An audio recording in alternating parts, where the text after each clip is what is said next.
Hi, thanks for joining me on my channel called Casey's Way. I'm Carla Starr and I'm so glad you're here. I'd love to show you today a little bit about the art supplies that I use when I'm doing my artwork and all my creations. A lot of the time I'm doing painting. I do acrylic and I paint with watercolor. I also use Tombow watercolor markers, and I also enjoy doing a lot of other crafts as well. So today I'm going to focus on the paper that I use and how I store some of my artwork. So I hope you'll enjoy following along with me. So one of the papers that I use is this one here. And I only use this for one type of artwork that I do. And this is what I use for my Tombow watercolor markers. This one is very, very smooth. There's no texture on it and it glides really easy. So that's why I personally have chose this one. And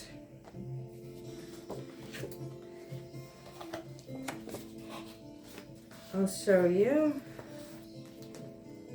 I don't know if you'll be able to see exactly the surface of it, but just by running my hands over it, you can kind of get a feel for just how smooth this one is. So I just love this for my Tombow watercolor markers.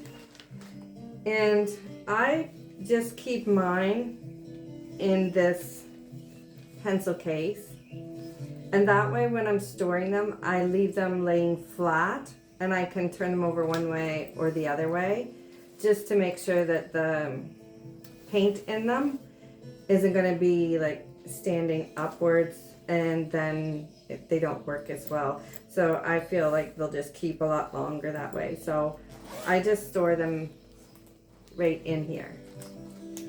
And I have a lot of colors.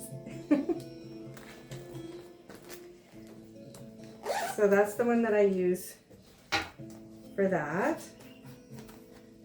And if you like, I'd love to hear in the comments below if you would like to leave a comment what type of paper you use for your Tombow watercolor markers. Next are some that I choose for when I'm doing watercolor painting. I have quite a variety of sizes that I use and a couple different brand names, I guess. I have two sizes here of the same brand that I enjoy using. And this one is a textured paper. And it's 300, I guess it's 140 pounds, 9 inches by 12 inches. And I feel like that's a good weight. When you look at this one, it's very thick. And it has a texture on it as well. One side is a little more flat and this side is a little more textured. I'd actually started a picture of an elephant on this one. I have it kind of traced out a little bit and some patterns done for the sky on it. And I really enjoy doing a lot of watercolor on this, and I've done a lot in the past. So I find that one's really good. I got these ones at a store here in St. John called Michael's. It's where I get a lot of my art supplies. And then this one here is 6 inches by 9 inches. And it's a great little size too. This one here is actually, it seems to be, the texture on it is different actually. This one is very, very smooth and this one is textured. So depending on what you want for your artwork, then you can just choose which one.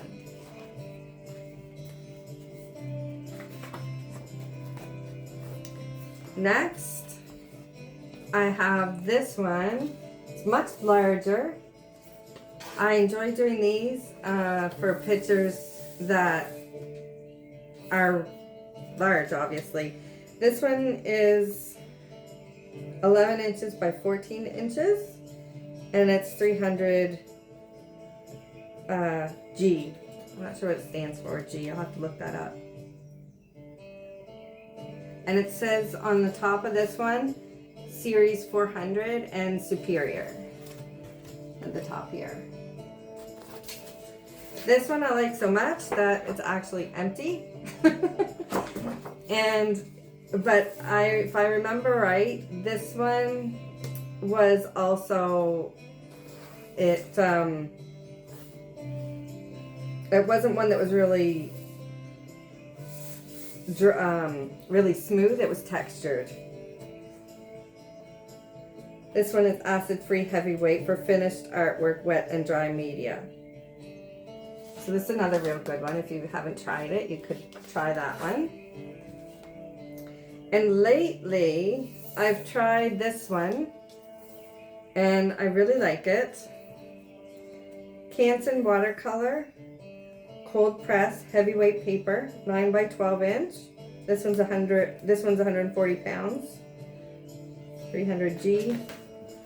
This one is not real textured. It has a little bit of texture on it, but it's very smooth as well. Almost comparable to the one that I use for my Tombow watercolors.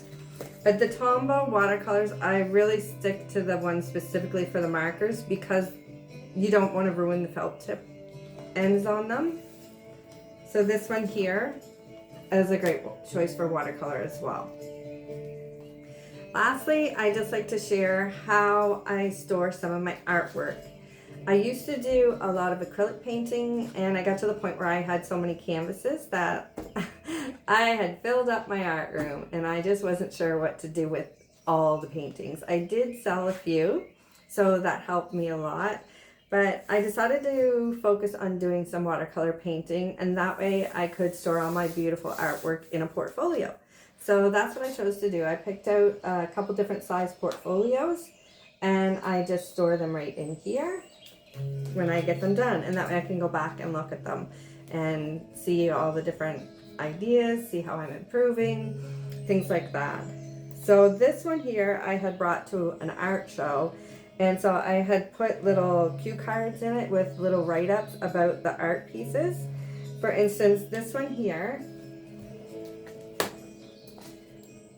this is one that I did, and it's actually a reproduction of one of my photography photographs that I took when I was at the trailer this summer. And I feel like this one turned out really good.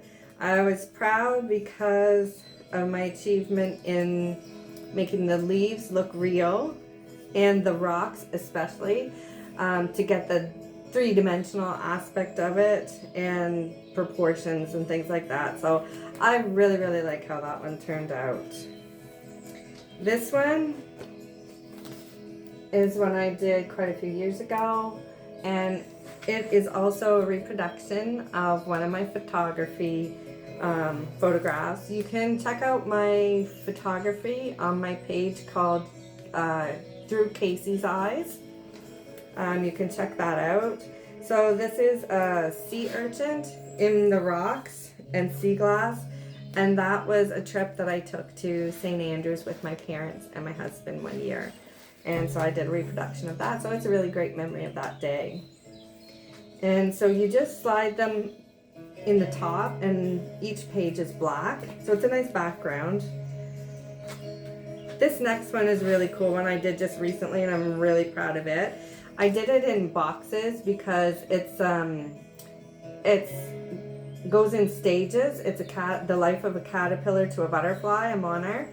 And my friend actually had the caterpillars, and she had a big cage, and she watched them as they transitioned, and then when it became a butterfly, she let it free. So it was really cool, and she is also a photographer, and I asked her permission if I could use her photography pictures to look at, and and reproduce as a watercolor painting, and she allowed me to do that. So shout out to her. I'm really thankful for that.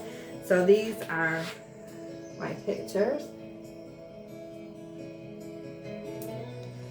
So you can check that out on my art page, which is Art of All Kinds by Carl Starr. And lastly, I'll end with this one tonight. I would be curious to know if when you're doing your artwork, if you do color swatches or where you pull your thoughts from when you're beginning your painting. For this one, I pulled pieces of grass and little flowers and stuff, and I had also a photograph that I was looking at in order to learn how to do this painting. And to begin with, I really wanted to be sure to get the right colors for it. So I did a color swatch and I wrote down all the names of each color beside it. So I would also know in the future if I wanted to use the same colors. So I find that's something that's very helpful. I never used to do that, but I'm learning to do that a lot more. And I think this painting turned out really well. I'm quite proud of this one as well. So you can see I did the color swatches on this side. And this is a gray heron. And it reminds me of the time I spent down at the lake at our trailer at my parents' home, and we were always out in our kayaks, and there was a marsh off to the left at the beach, and we would go kayaking down through there and around the island. My cousin and I would do that so often. Such great memories. And when we were out, we would see blue herons, and they were so beautiful, and we would see eagles and beavers, and it was the best times. So I'm going to end with that tonight. I hope you've enjoyed seeing the different paper that I use when I'm doing my watercolor painting, and also how I store some of my paintings. If you like this information, just if you wouldn't mind commenting below, and I'd love to hear how you do your artwork as well. That helps us both to learn, so please go ahead and do that. If you're enjoying the content, I would really appreciate if you would do a thumbs up or a heart, and also if you would subscribe to my channel. That would really help me a lot, and share with others who you think would like it, and check the bell if you would like to receive little alerts when I put more content up. So I look forward to seeing you on the next one. Bye for now.